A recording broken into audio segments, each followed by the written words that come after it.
अच्छा क्वेश्चन है कि निर्धारित करें कि निम्नलिखित बहुपदों में से किसका गुणनखंड x प्लस एक है। हम यहाँ पर जो ये हमारा फोर्थ जो क्वेश्चन है इसे चेक करने जा रहे हैं बच्चों। यहाँ पर ये हमारा फोर्थ क्वेश्चन है, हम इसको चेक करेंगे कि क्या ये x प्लस वन इसका बहुपद है या नहीं है। तो इसके लिए बच्चों हम जो यहाँ पर बहुपद दिया गया है इसका नाम px रख देते हैं और इसका नाम gx रख देते हैं। तो बच्चों इसके लिए माना px बराबर है x की 3 माइनस x की 2 माइनस 2 प्लस रूट 2 गुना x प्लस रूट 2। ये जो बहुपद है उसका नाम क्या रख दिया px। वह gx बराबर है कितना बच्चों x प्लस एक। तो अब बच्चों हम क्या करेंगे कि जो px है और जो gx है ये तो बहुपद है, मुझे चेक करना कि क्या gx px का बहुपद है गुणनखंड है या नहीं। तो उसके लिए gx को 0 पुट कर लेते हैं बच्चों। तो मैं यहाँ पर लिखूंगा माना gx बराबर है 0। और अगर मान लो बच्चों मैंने इससे 0 मान लिया तो ये भी ऑटोमेटिकली 0 हो जाएगा। क्यों हो जाएगा? क्योंकि ये इसके इक्वल है, ये इसका केवल नाम है। तो बच्चों इसीलिए यहाँ पर x प्लस एक बराबर है 0। अब यहाँ से x का मान क्या आएगा बच्चों? जो यहाँ पर प्लस है वो इधर राइट हैंड साइड आकर माइनस का हो जाएगा -1। तो बच्चों अब मैं यहाँ पर x का मान आ गया, इस मान को px में रखूंगा। अगर इस मान से px की वैल्यू 0 आ जाए तो मैं कहूंगा x प्लस वन इसका गुणनखंड है। अगर वैल्यू 0 नहीं आई तो इसका गुणनखंड नहीं होगा। तो बच्चों हम लिखेंगे x बराबर -1 का मान px में रखने पर अब बच्चों यहाँ पर जो है पहले आप px जो हमारा px है उसे ऐसे कहते उतार लो, ऐसे भी उसमें कोई चेंज नहीं होगा। यहाँ पर x की 3 है लिख दिया, माइनस x की 2 है लिख दो आप, फिर -2 प्लस रूट 2, फिर ब्रैकेट x है प्लस रूट 2। आपको बिल्कुल सेम टू सेम उतार देना बच्चों। अब यहाँ पर x का मान जो -1 का हम यहाँ पर भी लिख चुके हैं, तो x की जगह -1 लिख दो। अब यहाँ पर -1 की क्यूब होगी, ये -1 का -2 प्लस रूट 2 और फिर यहाँ पर -1 प्लस रूट 2 आ जाएगा बच्चों।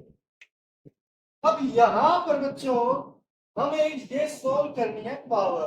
अब -1 की पावर 3 इसको -1 इंटू -1 इंटू -1 करते हैं, क्योंकि पावर का मतलब होता है 3 बार गुणा करना।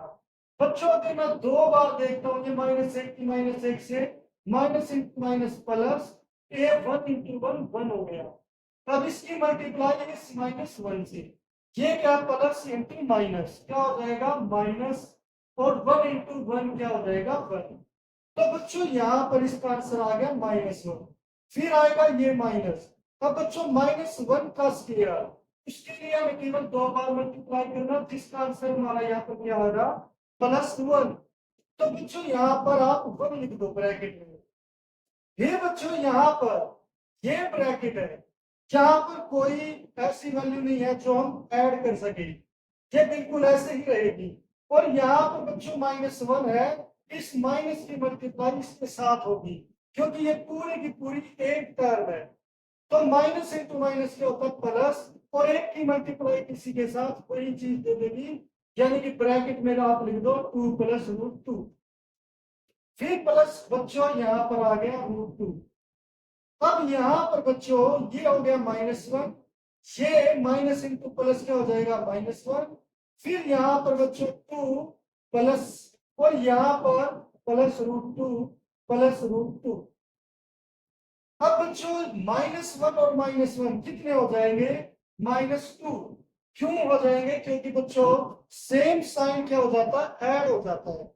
तो एक और एक हो गया 2, फिर बाद में हमारा क्या? +2। तो बच्चों ये अपोजिट साइन है तो आपस में घट जाएंगे, आ जाएगी 0। तो मैं यहाँ पर इन दोनों से ये कैंसिल कर सकता हूँ। अब बच्चों इन दोनों के √2 और √2 के दोनों के साइन सेम है, प्लस प्लस है। तो बच्चों सेम साइन क्या हो जाते हैं? जुड़ जाते हैं। अब जोड़े कैसे इसे? यहाँ पर √2 + √2, इन्हें कई बार बच्चे गलत जोड़ देते हैं, इन्हें कुछ कुछ लिख देते हैं। ये कैसे जुड़ेंगे बच्चों? इसके साथ अगर कुछ नहीं है तो उसका मतलब है ए, इसके साथ भी कुछ नहीं है तो उसका मतलब है ए।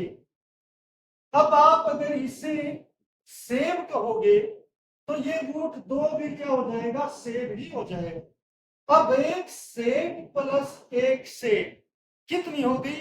2 हो गई। तो बच्चे यहां पर लिखेंगे 2।